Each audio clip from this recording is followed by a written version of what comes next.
खास कर 24 घंटा जे देखिबा हमर सोनपुर बौद्ध कंधमाल कलाहांडी बलांगीर ये जो 5 जिला रोची से जिला गुडी करे गोटे दुटी स्थान रे हमर वर्षार परिमाण 20 एबे पाणीपाग विभाग पक्षर आसिला किछि बड़ खबर। तेबे गत 24 घंटा रे राज्य रे प्रबल वर्षा एवं लगना वर्षा पर आज मिलिबो त्राही। आजिटु कमिबो वर्षार परिमाण। सेहि परे शनि एवं रविवार विशेष वर्षा हेबो नै बोली पाणीपाग विभाग आकलन करछि। तेबे सूचना अनुसार पुणी 18 एवं 19 बेलू राज्य में वर्षार परिमाण बढ़िबो। एहार मूल कारण हेउची पुणी सृष्टि जाउची आउ एक घूर्णिबल बंगोपसागर रे पुणी सक्रिय हेबो घूर्णिबल। जदि एही घूर्णिबलटी लघुचाप रे परिणत हुए तेबे एहार सीधासळख प्रभाव ओडिशा पर देखिबाको मिलिबो।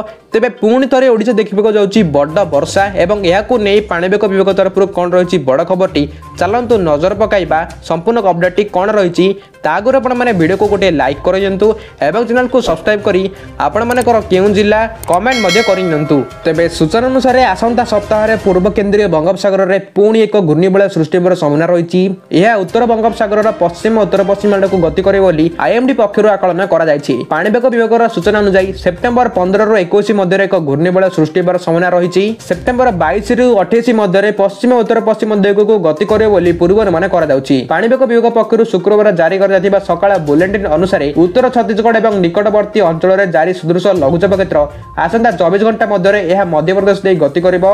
यह प्रभाव में सेप्टेम्बर 15 रु 18 एवं 19 तारिख में ओडिशार विभिन्न स्थान में हालुकर मध्यम धरणर वर्षा संभावना रही। ठाए ठाए घड़घड़ी वर्षा संभावना रही। तेज नवरंगपुर नुआपड़ा बरगढ़ झारसुगुड़ा और सुंदरगढ़ आज जिला को रेड वार्निंग जारी कर अन्यपटे लगना वर्षा जो कोरापुट मालकानगिरी और कंधमाल आदि जिले में व्यापक क्षयक्षति होता एसआरसी कहते। सेपटे उत्तर मुंडे प्रबल वर्षा जो हीराकुदर जलभंडार जलस्तर वृद्धि पाई। गुरुवार 2टी पर्यायर आउ 12टी स्लुइस गेट दे जल निष्कासन होउछि।